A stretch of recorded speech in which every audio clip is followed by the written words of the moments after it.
আচ্ছা, আমার ক্লাসে যেটা হয়েছে যে আমি মোটামুটি এখন পর্যন্ত যা যা পড়েছি ম্যাটেরিয়াল শেয়ার করেছি। সো ম্যাটেরিয়ালস গুলো দেখবেন, এবং আমি বারবারই বলি আমি ক্লাস টেস্টে কপি এখনো চেক করিনি, করলে আমি এই জিনিসটা আবারও পাবো, এই জন্য আমি বলে দিচ্ছি। আমি খুব প্রেফার করি যে আপনারা বইটা গো থ্রু করবেন এবং অ্যান্সার গুলো বা গুলো আপনারা বই থেকে করেন। আহ বইটার রেফারেন্সটা এমনি দিইনি। এবং এটার সাথে সাথে সঞ্চিতার কাপুর ছাড়াও প্রিন্সিপাল অফ পলিটিক্যাল সায়েন্সের কাপুর এন্ড ব্রাদার্স অনেকগুলো বই আছে, তো সেখান থেকেও কিন্তু দেখা যায় যে আমরা যে টপিক গুলো নিয়ে স্টাডি করি সেগুলো একটা বেসিক আইডিয়া এবং এগুলো পিডিএফ গুলো কিন্তু অ্যাভেলেবল, তো সেখান থেকে যদি স্টাডি করেন there is no problem. So আপনি কিন্তু সেটা করতে পারেন। দেন আসি হচ্ছে আমার মার্কস এর ব্যাপারে। আমি চেষ্টা করব, আমি এটা আপনাদের প্রমিস করতে পারছি না বিকজ আপনাদের number of student is too high. আমি চেষ্টা করব, I will try my level best, যে যদি পসিবল হয় আমি এক্সামের আগে 65 মার্কসটা আপনাদের সাথে ডিসক্লোজ করা, অর্থাৎ আমি এটা সফটওয়্যারে আসলে মানে ইনপুটটা দিব আপনাদের যে আপনাদের একটা ইউনিভার্সিটির সফটওয়্যার আছে, যেটা যে আমি একবার মনে হয় বলেছেন যে রিমোট অ্যাক্সেস নিয়ে আমরা সাধারণত আমরা ইনপুট গুলো দিই। সো আমি ওখানে ইনপুট দিব, ইনপুট দিয়ে ওখান থেকে একটা পিডিএফ ফাইল আসলে আমরা আমার হচ্ছে ডাউনলোড করে নিতে পারি। আমি I will try my best, কারণ আপনাদের জন্য অনেকগুলো আপনাদের ফার্স্ট ক্লাস টেস্টে মার্কস ইনপুট দিতে হবে, এই স্টুডেন্ট ওয়াইজ এগুলো করে এটা it's it's a huge task. একটা দিনই দেখা যায় পুরাটা শুধু মার্কস ইনপুট দিতে চায়। তো আমি এটা চেষ্টা করব এক্সামের আগে, অর্থাৎ আপনাদের এক্সাম যদি 21 তারিখ হয় আমি এর আগে আপনাদের সাথে মার্কসটা ডিসক্লোজ করতে। 65 মার্কস, দ্যাট মিনস আপনাদের তো 10 তারিখের মধ্যে ইভেন আমি আমার ভিডিও প্রেজেন্টেশনটাও পেয়ে যাবো, তো আমি সেটার মার্কসটা পাবো। তো আবার আমি বলছি মিডের মার্কস অলরেডি দেওয়া আছে। আমি অ্যাটেন্ডেন্সের মার্কসটা দিয়ে রেখেছিলাম হচ্ছে মিড পর্যন্ত, সো অ্যাটেন্ডেন্সটা আমি এখন আপাতত হাত দিব না। আপনারা হয়তো যে 65 মার্কসটা পাবেন ওইটা হবে হচ্ছে মিড পর্যন্ত যে অ্যাটেন্ডেন্স ছিল সেটার উপরে ক্রস চেক করে দেওয়া। সো ফাইনালের আগে এটা আবার চেঞ্জ হবে। সো অ্যাটেন্ডেন্সের মার্কসে যদি কোনো কারণে দেখেন কম আছে, তাহলে বুঝবেন যে এটা আরেকবার অ্যাডজাস্টমেন্ট হবে আপনার ফাইনাল পর্যন্ত অ্যাটেন্ডেন্স দেখে। ওকে, দেন আসবে হচ্ছে গিয়ে আমার প্রেজেন্টেশনের বিষয়। প্রেজেন্টেশন আমি 10 তারিখের মধ্যে যাদের এই একই জিনিস, কোনো লেস সাবমিশন একসেপ্ট করবো না, বিকজ আমি এটার জন্য এনাফ টাইম দিয়েছি। আপনারা আপনাদের মতো টপিক সিলেক্ট করেছেন, সেখান থেকে টপিক নিয়ে আমরা আপনাদের কাজ করার কথা, এবং কিভাবে এই ভিডিও প্রেজেন্টেশন প্রিপেয়ার করতে হবে সেটা নিয়ে আমার একটা ব্রিফ ইনস্ট্রাকশন দেওয়া আছে। এবং ফাইনালি আমি যেটা করেছি যে আমি নিজেই একটা ভিডিও প্রেজেন্টেশন বানিয়ে আপনাদেরকে আপনাদের গুগল ক্লাসরুমে আপলোড করেছি, যেটাতে ওই টিউটোরিয়াল দেখে হলো আপনারা আইডিয়া নিতে পারেন how to make a effective video presentation even without using crazy. আমি থার্ড পার্টি কোনো অ্যাপসও ইউজ করতে বলছি না, যে নর্মালি আমি আমার যে ল্যাপটপ আছে বা আমার যে ডিভাইস আছে সেটা ইউজ করবো, কিভাবে আমি একটা পারফেক্ট ভিডিও প্রেজেন্টেশন মেক করতে পারি আমি সেটাও কিন্তু আইডিয়াটা দেখিয়েছি। ওকে, দেন আসে হচ্ছে আমাদের অ্যাসাইনমেন্ট। অ্যাসাইনমেন্ট মিনস হচ্ছে আপনাদের যে অ্যাসাইনমেন্ট বলে একটা বিষয় থাকে 10 মার্কস, যেটার উপর আমার দেওয়ার কথা। এই অ্যাসাইনমেন্টের মার্কসটা আমি দিব হচ্ছে দুটো বিষয়ের উপরে বেসিসে। আপনাদের কিছু ব্রেকআউট রুম অ্যাক্টিভিটিস আমি দিয়েছিলাম, আপনাদের যদি মনে থাকে ব্রেকআউট রুম অ্যাক্টিভিটিস দিয়েছিলাম। ওই ব্রেকআউট রুম অ্যাক্টিভিটিস এর উপর ডিপেন্ড করে একটা মার্কিং আসবে। ওই 10 মার্কসটার কথা বলছে ব্রেকআউট রুম অ্যাক্টিভিটিস। এবং আপনাদের হচ্ছে কন্টিনিউয়াস অ্যাসাইনমেন্ট বলে আমি মিড পর্যন্ত কিছু কিছু অ্যাসাইনমেন্ট দিয়েছি, যেখানে আপনারা কন্টিনিউয়াস বেসিসে আপনারা হচ্ছেন গিয়ে আপনাদের আহ আমি কিছু কোশ্চেন দিয়ে দিতাম, সেগুলো আপনারা একটা অ্যাসাইনমেন্ট আকারে করে রেখেছেন। ওইটা কিন্তু আমাদের অলরেডি একটা আপলোড করা আছে। সো ওইখানে যতটুকু আপলোড করেছেন ওইটার উপরেই আমরা আসলে এখানে আমি একটা মার্কিং আপনাদের এখানে করব। আচ্ছা, কন্টিনিউয়াস অ্যাসাইনমেন্টে কি আপনাদের কাছ থেকে নিইনি একবারও সিআর? না ম্যাম। নেন নাই, কোনো আপলোডও তো করা হয়নি ম্যাম। আচ্ছা, আমি খালি অ্যাসাইনমেন্টটা দিয়ে দিয়েছি কিন্তু অ্যাসাইনমেন্টের জন্য ফোল্ডার আপলোড করি নাই, এই তো। আচ্ছা ঠিক আছে। সো ওইটাতে যতটুকু অ্যাসাইনমেন্ট করেছেন, থ্যাংক ইউ আমার এটা রিমাইন্ড করে দেওয়ার জন্য। ওইটাতে যতটুকু অ্যাসাইনমেন্ট করেছেন আমি আজকে একটা ফোল্ডার আপলোড করে দেবো, ওইটার জাস্ট ছবিগুলো তুলে ওটা কন্টিনিউয়াস অ্যাসাইনমেন্টের পোর্শনে আপলোড করে দিবেন, সো দ্যাট আমরা হচ্ছে গিয়ে আমি ওখান থেকে আমাদের ইয়েটা নিয়ে নিব। তো ওইটা প্লাস হচ্ছে breakout room activities most probably আমরা একটা ক্লাস না, আমরা 3টা ক্লাসে ব্রেকআউট রুম অ্যাক্টিভিটিস করেছি। সো 3টার উপরে বেসিসে এবং এই কন্টিনিউয়াস অ্যাসাইনমেন্টের বেসিসে আপনাদের যে গ্রুপ অ্যাসাইনমেন্ট বা আমরা যেটাকে অ্যাসাইনমেন্টও বলতাম, অনেক প্রজেক্ট বলতাম, ওই প্রজেক্টে 10 মার্কস আমি দিব। আর আর হচ্ছে গিয়ে তাহলে মিড গেল, গ্রুপ অ্যাসাইনমেন্টে গেল, প্রেজেন্টেশনে গেল, ইন্ডিভিজুয়াল প্রেজেন্টেশন, দেন থাকে হচ্ছে গিয়ে আপনার ইয়া, এটার নাম কি মনে পড়ছে না কেন, আচ্ছা ক্লাস টেস্ট। ক্লাস টেস্টের ব্যাপারে যেটা হচ্ছে, আমি দুইটার মধ্যে থেকে বেস্ট ওয়ান, যেটা যারা দুটো ক্লাস টেস্ট দিবেন তাদের মধ্যে বেস্ট ওয়ান কাউন্ট করব, আর যারা দুটো দিবেন না, আমি আমি সাধারণত অ্যাভারেজ করি, ওইটাই অ্যাভারেজে মার্কিং দিয়ে দিব, এই হচ্ছে বিষয়। আর লেট সাবমিশন অবশ্যই সেকেন্ড ক্লাস টেস্টে আমি লেট সাবমিশন একসেপ্ট করব না, it's a learning for you.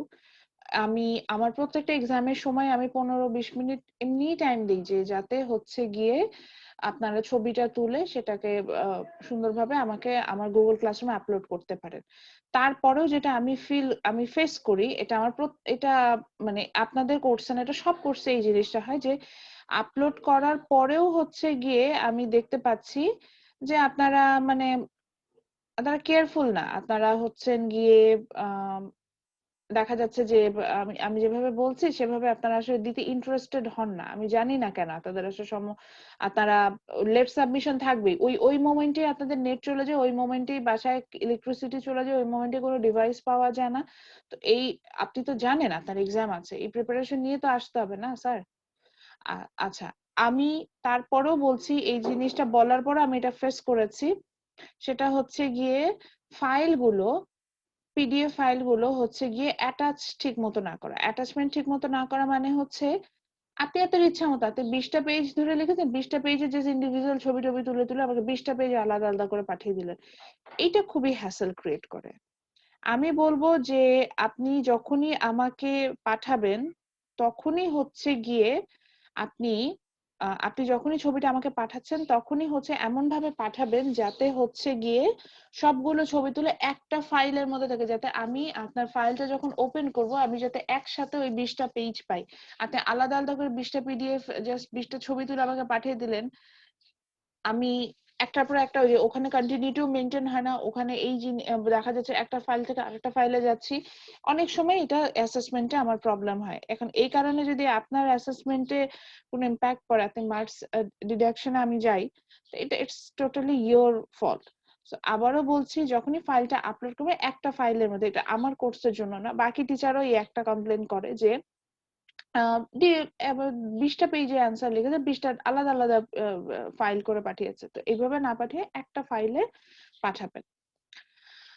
এটা ছিল, এটা এই ক্লাস টেস্ট আমি এটা পেয়েছি বলে আমি এটা বলছি যে এটা আমি পেয়েছি, তো এইটা একটু আমরা যাতে অ্যাভয়েড করি। দেন হচ্ছে কি ফাইনালের জন্য অ্যাসাইনমেন্ট আমি কবে দিব, ফাইনাল আমার কাছে এখনো কোনো ইনস্ট্রাকশন আসেনি, তো আমি যদি ইনস্ট্রাকশন নাও আসে আমি হয়তো মানে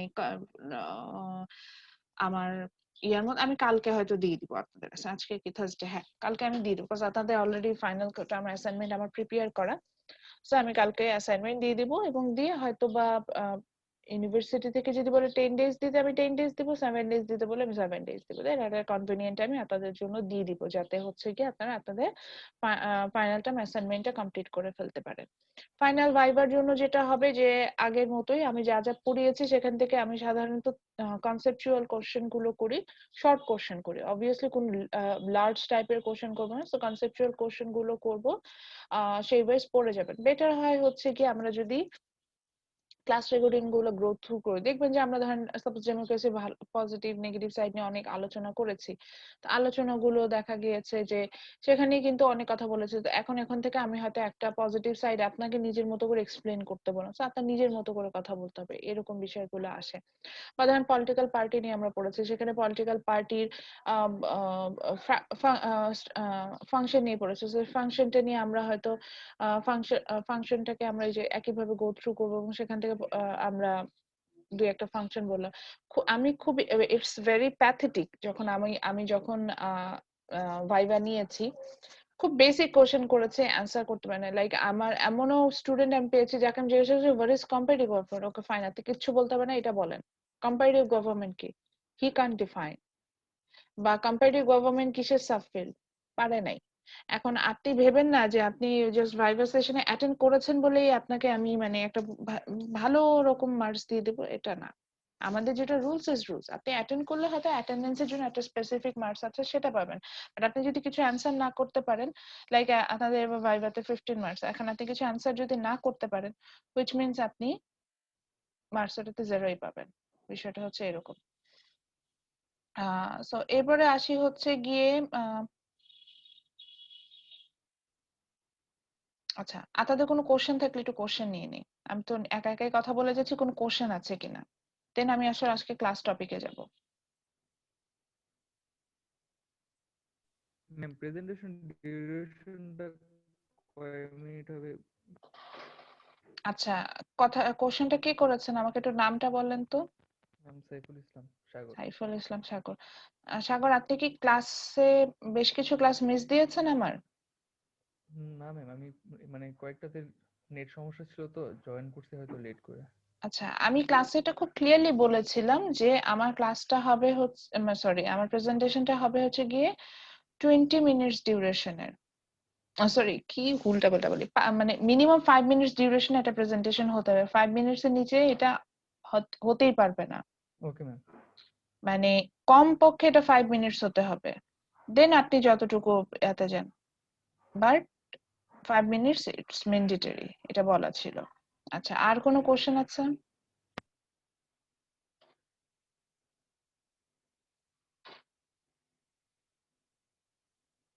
আর কোনো কোশ্চেন নেই?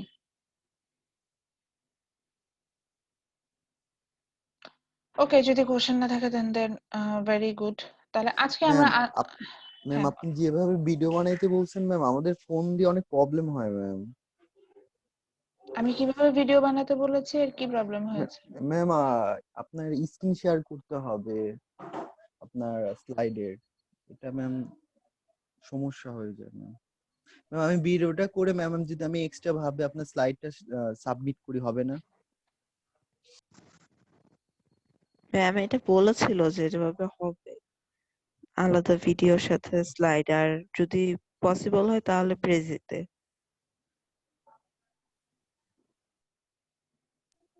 ও আচ্ছা, আমি এই ব্যাপারে আর কোনো কথা বলবো না। আপনারা নিজেই নিজেই অ্যান্সার দিয়ে দিয়েছেন। আর মেইনলি আপনাদের সাথে কথা বলতে গেলে আমার মাঝে মধ্যে মনে হয় যে আপনারা মিনিমাম মানে 20 প্লাস তো না, আমি একই কথা রিপিটেডলি বলে যাচ্ছি যে এটা এইভাবে করতে হবে, এটা এইভাবে করতে হবে, এটা এইভাবে করতে হবে। এমন না যে ইভেন ইভেন আপনাদের জন্য যখন আমি টিউটোরিয়াল মেক করছি, আমি বলেছি those are some options. Even একদম ফার্স্টে যেটা আমি মেক করছি, আমি বলছি যে দেখেন, আমি এই যে একটা জুম মিটিং এ আসছি, এইভাবেও একটা ভিডিও প্রেজেন্টেশন বানাতে পারেন চাইলে। আর আমি I am sorry to say, আমাকে এটা বললেন না যে আপনাদের কাছে স্মার্টফোন নাই। আমি আমার স্টুডেন্ট, যতজন স্টুডেন্ট আমি আমার ফ্রেন্ড লিস্টে অ্যাড আছে বা আমার কলিগদের ফ্রেন্ড লিস্টে অ্যাড আছে, বা সামহাও আমি তাদেরকে ফেসবুকে পাই, তারা লাইভে যাচ্ছে, তারা হচ্ছে গিয়ে হাই ডেফিনেশনের গেমস খেলছে, তারা হচ্ছে গিয়ে সেই রকম এডিট করে ছবি ফেসবুকে আপলোড দিচ্ছে, তখন তাদের মোবাইল ডিভাইসে কোনো প্রবলেম হয় না। এক সিম্পল ভিডিও প্রেজেন্টেশন যখন আমি মেক করতে বলেছি, সিম্পল ভিডিও প্রেজেন্টেশন, এটা সিম্পল বলছে, হ্যাঁ, একটা সিম্পল ভিডিও প্রেজেন্টেশন যখন মেক করতে বলেছি, তখন হচ্ছে গিয়ে আপনাদের ঝামেলা কি হয়েছে যে আপনাদের সব নষ্ট হয়ে গেল। এটা এটা কি ধরনের, মানে আমি না বিষয়টাই বুঝতে পারছি না, বিষয়টা কি, তখন কেন এই ঝামেলাটা হয়? না আসলে আমি এটা বুঝি না। মানে আমার এর থেকেও নরমাল আমার একটা ছোট ট্যাব আছে, ট্যাব তো বুঝিনি মানে সেটা কতটা সেটাতে পর্যন্ত আমি প্রেজি ওপেন করতে পেরেছি, করে সেটাতে কাজ করা যায়। ট্যাবের ওটা র্যাম রোম তো আরো, মানে ওটা স্পেসিফিকেশন আরো কম। আমার না হয় নতুন ফোন, মানে নতুন ফোন না, আমার ফোনটা না আমি বাদই দিলাম, দ্যাটস ভালো ভালো স্মার্টফোন, তাও আমার এই ফোনটা 2 ইয়ার্স ওল্ড। সো আমি মানে আমি যেটা দেখলাম তাদের সাথে কনসিডারেশন দেখালে, যে কনসিডারেশন এই যে লাস্ট ক্লাস টেস্টে এটার প্রুফ আমি কয়েকবার বলে দিয়েছি, কয়েকবার না, যতক্ষণ মিটিং এ ছিলাম ততবারই বলেছি যে আমি কোনো লেট সাবমিশন অ্যাকসেপ্ট করব না। ম্যাক্সিমাম স্টুডেন্টের late submission, cause they don't care. তাদের মাথায় আছে যে 11টা 20 মানে লাস্ট টাইমিং, মানে 11টা 20, 11টা 20 মানে হচ্ছে আপনার সেখানে ওই সময় আপনার সাবমিট করে ফেলতে হবে। আপনার তো ক্লাস টেস্ট শেষই হয়ে যাচ্ছে 11টায়। আমি যদি ফেস টু ফেস ক্লাস না 11টার সময়, তো আপনার কাছ থেকে আমি স্ক্রিপ্টে নিয়ে নিতাম। সো এরপরে 20 মিনিটস হচ্ছে আপনার প্রসেসিং এর জন্য। আপনি সেই 20 মিনিট যদি নিজের মতো করে নষ্ট করেন, তাহলে তো আপনার লেট সাবমিশন হবেই। So the end of the story এই যে লেট সাবমিশন। সো যাদের লেট সাবমিশন হবে তাদেরটা একসেপ্ট হবে না। এবং এই জিনিসটা আমি অ্যাসাইনমেন্টের জন্য তো স্ট্রিক্টলি ফলো, অ্যাসাইনমেন্ট এবং প্রেজেন্টেশনে আমি এটা আরো স্ট্রিক্টলি ফলো করবো যে আপনার লেট সাবমিশন কিনা। আমি কোনোভাবে এখানে কোনো প্রকার লেট সাবমিশন একসেপ্ট করতে যাচ্ছি না। এটা আপনি ভেবেন না যে শুধু আপনাদের কোর্সের জন্য আমি বলছি, এটা আমার প্রত্যেকটা কোর্সের জন্য আমি এটা এবার ফলো করব যে কোনোভাবে কোনো লেট সাবমিশনে আমি নাই। ওকে, সো আজকে আমরা যেটা নিয়ে পড়বো, this is our last topic and very, মানে আমাকে যদি প্রশ্ন করেন, it's a very easy topic, that is the structure of local and urban government in Bangladesh. আমরা আজকে বাংলাদেশের যে স্থানীয় সরকার ব্যবস্থায় যে আছে সেটা নিয়ে আসলে আমরা আলোচনা করব।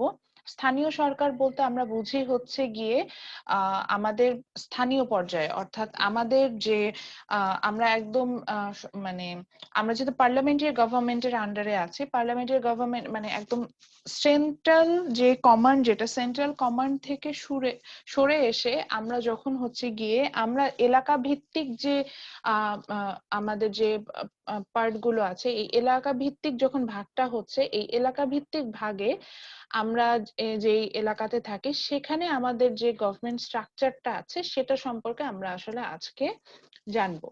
এটা জানার জন্য আমি দেখেন নরমালি উইকিপিডিয়াটা ওপেন করে রেখেছি। এটা আমরা ওপেন সোর্সে যাব।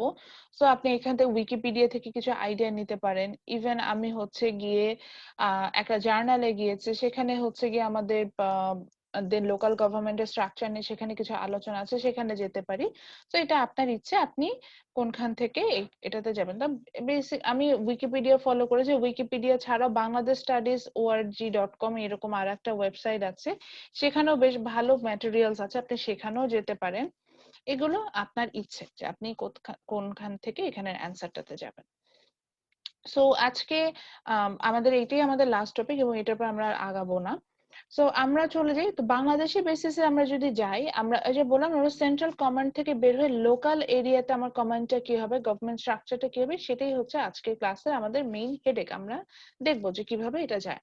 তো বাংলাদেশে যেহেতু পার্লামেন্টারি গভর্নমেন্ট, আমাদের আগে একটু ওই সিস্টেমটা বলে নিই। পার্লামেন্টারি গভর্নমেন্টে যেটা হয় যে হোল এরিয়াটাকে একটা কতগুলো স্পেসিফিক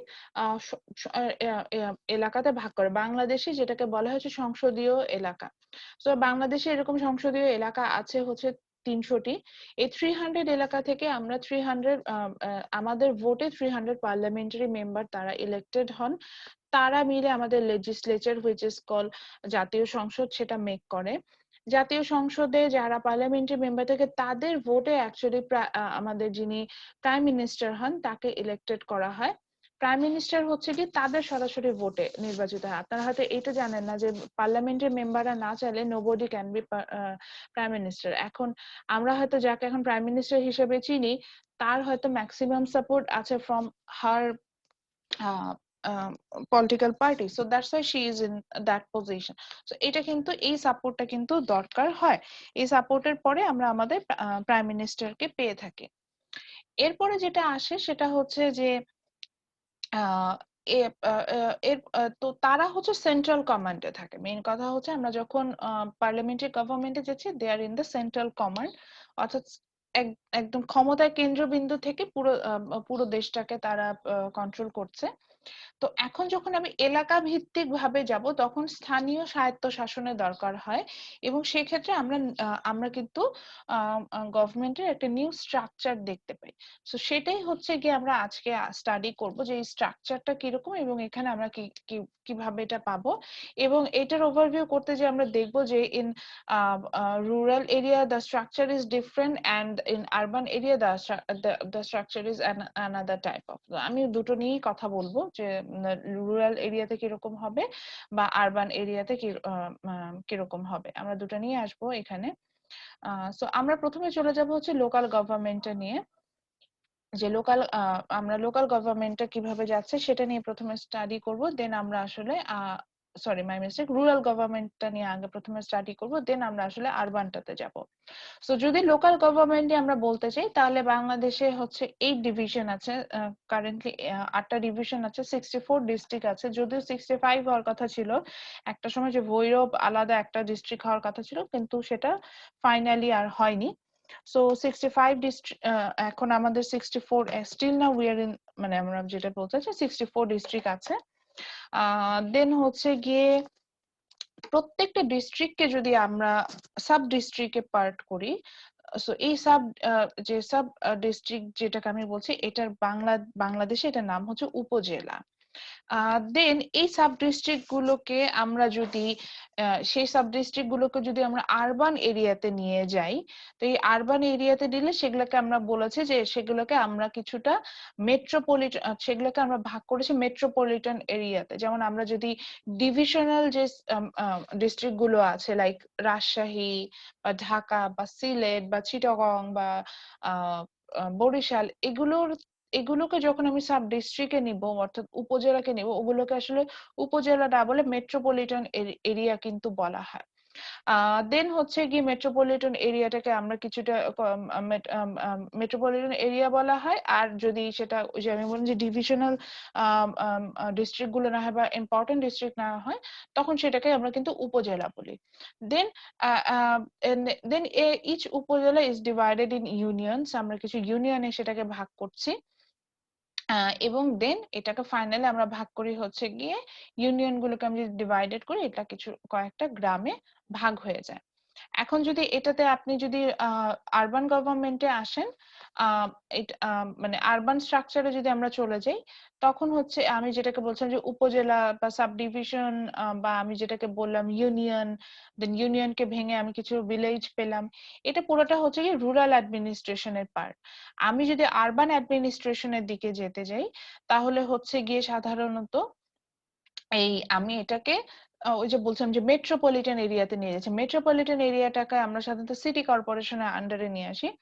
সো সিটি কর্পোরেশনের আন্ডারে নিয়ে আসি, এবং যদি সেটাকে সিটি কর্পোরেশনের আন্ডারে না নিয়ে আসা যায়, যেমন গাজীপুরও কিন্তু একটা সিটি কর্পোরেশন আছে, বাট নরসিংদী সেখানে কিন্তু এখনো সিটি কর্পোরেশন হয়নি, but Narsingdi is an important district. So সেখানে কিন্তু পৌরসভা আছে। সো মেইন কথা হচ্ছে কি তখন সেটাকে উপজেলার থেকে বেসিক্যালি ইম্পর্টেন্ট হয়েছে যে সেটা সিটি কর্পোরেশন কিনা। সো সিটি কর্পোরেশন হলে সিটি কর্পোরেশন ওয়াইজ সেটাকে ওয়ার্ডে ভাগ করা হয়, এবং ইচ ওয়ার্ডে আমার তখন আবার মেয়র থাকে। সো এইভাবে কিন্তু মানে মানে প্রত্যেকটা ওয়ার্ডের হেড যিনি হন তাকে আমরা মেয়র বলে থাকি। সো মেয়র হিসেবে আমরা কাউকে ইলেক্টেড করে থাকি। তো এইভাবে কিন্তু আমার এখানে গভর্নমেন্ট সিস্টেমটাকে আমরা ডিভাইডেড করছি। ম্যাম, ওয়ার্ডে কি কমিশনার থাকে না নাকি? ওয়ার্ডে হ্যাঁ, আগে ওনার নাম ছিল কমিশনার, এখন ওয়ার্ডে যিনি ইলেক্টেড হন তাকে আমরা বলে থাকি মেয়র। আর হ্যাঁ, আপনি বলতে পারেন যে সিটি কর্পোরেশনে তাহলে ম্যাডাম যাকে ইলেক্টেড করা হয় তাকে কি বলা হয়? তাকে বলা হয় সিটি কর্পোরেশন মেয়র। ঢাকা উত্তর সিটি কর্পোরেশন মেয়র, ঢাকা দক্ষিণ সিটি কর্পোরেশন মেয়র, এইভাবে। আর আপনার এলাকা থেকে যিনি ওয়ার্ড কাউন্সিলর, এই যে কাউন্সিলর না ওয়ার্ড কাউন্সিলর বলতাম মেইনলি আমরা আগে, সেই ওয়ার্ড কাউন্সিলরের নাম কি তাহলে ওয়ার্ড কাউন্সিলর না বলে বলা হয় মেয়র। এটা নোটিস করে দেখবেন যে পৌরসভা পর্যায়েও কিন্তু এখন সেটাকে মেয়র বলে, যদি পৌরসভা হয় আপনার এলাকাতে, সেখানেও কিন্তু এটাকে মেয়র বলা হয়। না ম্যাম, এটা তো ওয়ার্ড কাউন্সিলরও এখন আছে আমাদের এখানে। তা আপনার এলাকাতে যদি আর মেয়র আচ্ছা আচ্ছা, আমি ডিফারেন্সটা বুঝাই বলছি। ওয়ার্ড কাউন্সিলরটা থাকবে তখনই যখন হচ্ছে কি যে আমি বললাম যে যে উপজেলা, হ্যাঁ, মানে থানা, এরকম পর্যায়ে, থানা পর্যায়ে এখনো সেটাকে ওয়ার্ড কাউন্সিলর বলা হচ্ছে। কিন্তু যদি আপনি সিটি কর্পোরেশনের বা পৌরসভার আন্ডারে পড়ে যান, এটা দুটোর স্ট্রাকচার ডিফারেন্ট। রুরাল এরিয়ার জন্য একরকম, আরবান এরিয়ার জন্য আরেক রকম। আরবান এরিয়ার মধ্যে পড়লে সেখানে ওটাকে মেয়র বলবে, মানে যদি ওটাকে আমি আরবান স্ট্রাকচারের মধ্যে নেই। ঢাকার যে স্ট্রাকচার আর লাইক আমি কুড়িগ্রামের স্ট্রাকচার একরকম না, বুঝতে পারছি। সো হ্যাঁ, আপনি ওয়ার্ড কাউন্সিলর পাবেন, ওয়ার্ড কাউন্সিলর না, কি বললেন জানি? মেয়র। মেয়র। মেয়র আপনি ঢাকায় আমার ওয়ার্ড থেকে যিনি ইলেক্টেড হচ্ছে তাকে আমি মেয়রই বলবো, বাট হয়তো কুড়িগ্রামের ওয়ার্ড থেকে যে ইলেক্টেড হচ্ছে তার নামটা মেয়র না। দুইজনের পদমর্যাদা হয়তো সেম, বাট তার নামটা মেয়র হবে না। এটা এখানে একটু ডিফারেন্স আছে। আমি একটু আগাই, তাহলে এটা হচ্ছে একটু ক্লিয়ার হয়ে আসবে যে ডিফারেন্স গুলো কোথায়। আচ্ছা, সো প্রথমে আসি তাহলে আমরা আমাদের যদি আমরা এখন লোকাল স্ট্রাকচারটা দেখছি, লোকাল স্ট্রাকচারটা দেখে হচ্ছে কি একদম স্পেসিফিকলি ডিস্ট্রিক্ট ওয়াইজ যে স্ট্রাকচারটা যে ডিফারেন্সটা আছে আমরা সেটাতে যাব। সো লোকাল গভর্নমেন্টের স্ট্রাকচারটা যদি দেখতে যাই, প্রথমে হচ্ছে আমরা ডিভিশনাল যে অ্যাডমিনিস্ট্রেশন সেটাতে যাব, অর্থাৎ বিভাগ ভিত্তিক যে আমার যে গভর্নমেন্ট স্ট্রাকচারটা আছে আমরা সেটাতে যাব। সো ডিভিশনাল অ্যাডমিনিস্ট্রেশনে আমরা যেটা হয় যে ডিভিশনাল অ্যাডমিনিস্ট্রেশনে একজন হেড থাকে যাকে আমরা ডিভিশনাল কমিশনার বলে থাকি, এবং সেই ডিভিশনাল কমিশনার হচ্ছেন গিয়ে বিসিএস দিয়ে, অর্থাৎ বাংলাদেশ পাবলিক সার্ভিসেস কমিশনের যে এক্সাম আছে সেটা কমপ্লিট করে একজন অ্যাডমিনিস্ট্রেশন ক্যাডার, প্রশাসন ক্যাডার থেকে যিনি আসেন, এরকম একজনকে সাধারণত আমরা ডিভিশনাল কমিশনার হিসেবে অ্যাপয়েন্ট করে থাকি। বাংলাদেশে 8 জন ডিভিশনাল কমিশনার আছে, এবং তাদের যদি আমি পদমর্যাদাতে নোটিস করি, their পদমর্যাদা is equivalent to the senior secretary. একজন বিসিএস ক্যাডার যার পদমর্যাদা সিনিয়র সেক্রেটারির সমান, সে যদি গভর্নমেন্ট চায়, অর্থাৎ আমাদের যদি এই গভর্নমেন্ট স্ট্রাকচার যদি সাপোর্ট করে, তাহলে he or she could B A divisional commissioner. Divisional কমিশনারের কাজ হচ্ছে গিয়ে তার ডিভিশনের আন্ডারে যতগুলো ডিস্ট্রিক্ট আছে প্রত্যেকটাতে হচ্ছে গিয়ে সুপারভাইজিং করা, এবং তার ডিস্ট্রিক্টের আন্ডারে যে তার ডিভিশনের আন্ডারে যে ডিস্ট্রিক্ট গুলো আছে সেই ডিস্ট্রিক্ট কমিশনার অর্থাৎ ডিসি তার সাথে সুপারভিশন করে ওই পুরো ডিভিশনের মধ্যে ডিভিশনের মধ্যে একটা যে আমার ব্যুরোক্রেটিক যে অ্যাক্টিভিটিস গুলো আছে সেগুলোকে আমার কনসিস্টেন্সি মেনটেন করাই হচ্ছে একজন ডিভিশনাল অ্যাডমিনিস্ট্রেটরের কাজ। সো ধরেন যদি নরসিংদীতে এখন কোনো প্রবলেম হয়, Narsingdi under the Dhaka division, so নরসিংদীতে কোনো প্রবলেম হলে সেখানে যেমন নরসিংদী ডিভিশনের নরসিংদী ডিসি যিনি আছেন, ডিস্ট্রিক্ট কমিশনার আছেন, উনিও যেমন হচ্ছে গিয়ে সেটার জন্য হেডেক তার থাকবে, অর্থাৎ সে ওখানে যে কাজ করবে, তেমনি ঢাকা ডিভিশনে যে ডিভিশনাল কমিশনার আছেন তারও কিন্তু এখানে যে কাজ করতে হবে, অর্থাৎ সেই প্রবলেমটা সর্ট আউট করতে হবে। এরপরে চলে যাই হচ্ছে গিয়ে, এটা গেল divisional administration, then go for the district administration, অর্থাৎ ডিভিশনাল অ্যাডমিনিস্ট্রেশনটাকে ভেঙে আমরা পরবর্তীতে পাই হচ্ছে কি ডিস্ট্রিক্ট অ্যাডমিনিস্ট্রেশন। আচ্ছা, এটা একটু বুঝিয়ে দিই যে যেহেতু লোকাল স্ট্রাকচারে যাচ্ছি আমরা, প্রথমে এটা 6টা লেখা আছে, এটা একটু পুরাতন স্লাইড এজন্য 6টা লেখা, এটা হবে 8টা। সো আমরা প্রথমে ডিভিশনাল অ্যাডমিনিস্ট্রেশনে গেলাম, ডিভিশনাল অ্যাডমিনিস্ট্রেশনকে ভেঙে আমরা দেন পেলাম হচ্ছে কি ডিস্ট্রিক্ট অ্যাডমিনিস্ট্রেশন। সো বাংলাদেশের ডিস্ট্রিক্ট অ্যাডমিনিস্ট্রেশন দেখতে গেলে আমরা 64 ডিস্ট্রিক্ট অ্যাডমিনিস্ট্রেশন পাবো, এবং আমরা এখানে যেটা হবে যে ডিস্ট্রিক্ট অ্যাডমিনিস্ট্রেশনে আমরা এটাকে ডিস্ট্রিক্ট অ্যাডমিনিস্ট্রেশন বলছি, এটাকে আপনি জেলা পরিষদও বলে থাকতে পারেন বা জেলা পরিষদ বলে থাকতে পারেন, এরকম নেমটা এরকম হয়। এবং এখানেও যেটা হচ্ছে যে ডিস্ট্রিক্ট অ্যাডমিনিস্ট্রেশনে the head of the district administration is a deputy commissioner, ওই যেটাকে আমরা বলছি ডিসি, এবং obviously he will be appointed by the central government and he will be a BCS cadre, obviously BCS admin cadre, যেটাকে আমরা administration cadre বলছি সেটার equivalent হবে, এবং BCS অ্যাডমিনিস্ট্রেশন ক্যাডার যেটাকে আমরা BCS অ্যাডমিনিস্ট্রেশন ক্যাডার থেকে যিনি আসবেন তিনি হচ্ছেন গিয়ে মানে ডেপুটি কমিশনার যিনি হবেন, তার পদমর্যাদা সাধারণত আমরা হচ্ছে ডিভিশনাল অ্যাডমিনিস্ট্রেশনে যখন যাচ্ছি আমি বলেছিলাম যে উনি সিনিয়র সেক্রেটারি সমপর্যায়ে হলে তিনি হচ্ছেন গিয়ে ডিভিশনাল কমিশনার হতে পারে। আর যখন আমি ডিস্ট্রিক্ট কমিশনার কথা বলছি তখন উনার পদমর্যাদা একজন জয়েন্ট সেক্রেটারির সমান হয়। সিনিয়র সেক্রেটারি কিন্তু জয়েন্ট সেক্রেটারির উপরে অবভিয়াসলি, সো জয়েন্ট সেক্রেটারি সমান পদমর্যাদা পর্যন্ত হলে ফ্রম দ্য সেন্ট্রাল গভর্নমেন্ট আমাদের দেশে কিন্তু তাকে ডিস্ট্রিক্ট কমিশনার হিসেবে, বা আমরা শর্টকাটে যে ডিসি নাম যেটাকে বলি সেটা হিসেবে হচ্ছে গিয়ে আপনার তাকে অ্যাপয়েন্ট করা হয়। Acha, district commissioner supposed to be the authorized person of a district. His main activities is to control the government system in district level. Particularly, he go through the routine check on the upojelas, union porishad, or you can say poroshobha.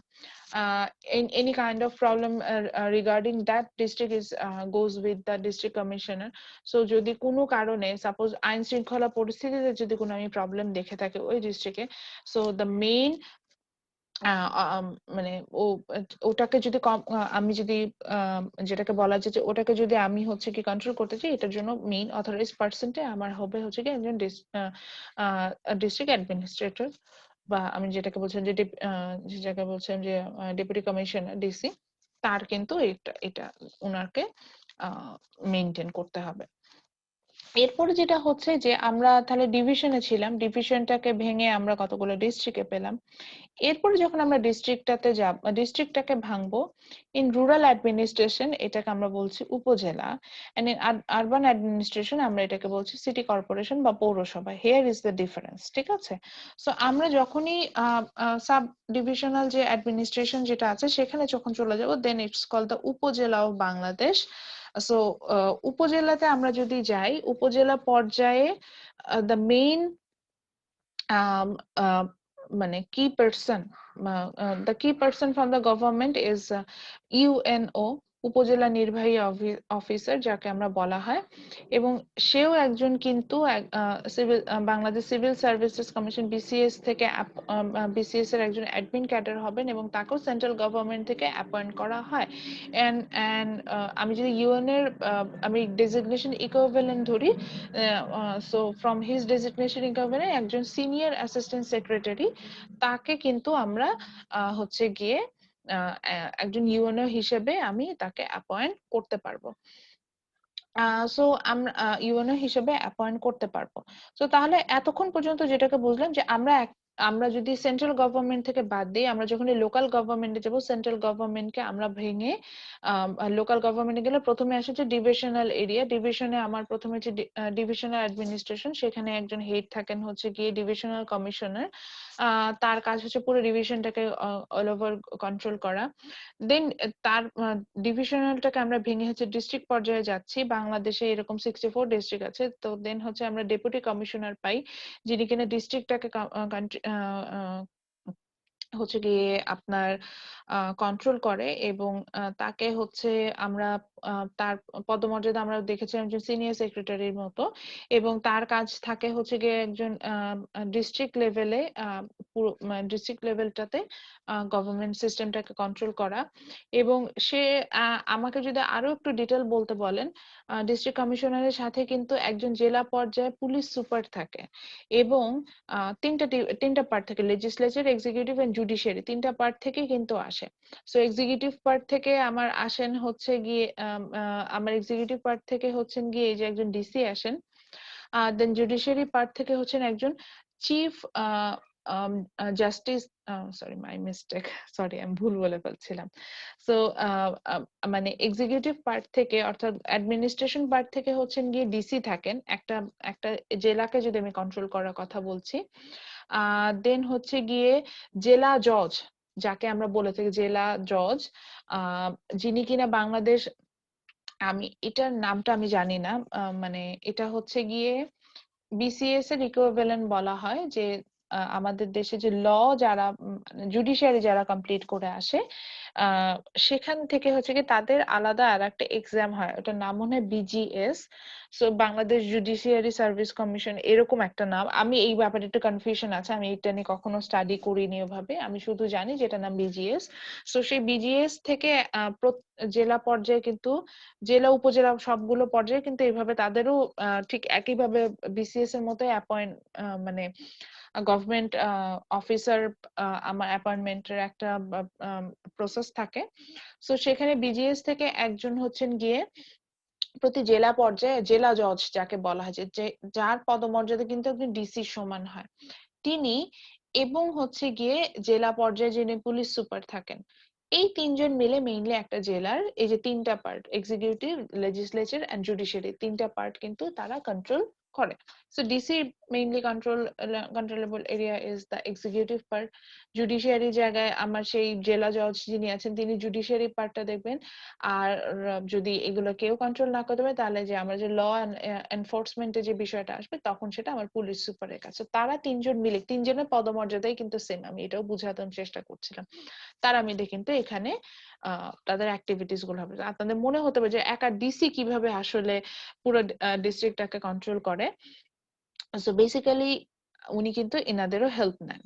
হ্যাঁ, এবং আরো যদি বলতে চাই তাহলে তো দেন UNO বা আমরা উপজেলা পর্যায়ে যাব, বা দেন মেয়র বা চেয়ারপারসন যারা আছেন তাদের কাছেও আমরা আসলে এখানে আসব। আচ্ছা, এরপরে চলে যাই হচ্ছে কি আমরা জেলাটাকে ভাগ করে হচ্ছে কি সাব ডিস্ট্রিক্ট অ্যাডমিনিস্ট্রেশনে চলে গেলাম। সাব ডিস্ট্রিক্ট অ্যাডমিনিস্ট্রেশনে যখন বাংলাদেশের পর্যায়ে আসছি, বাংলাদেশে এটাকে আমরা বলি হচ্ছে কি উপজেলা।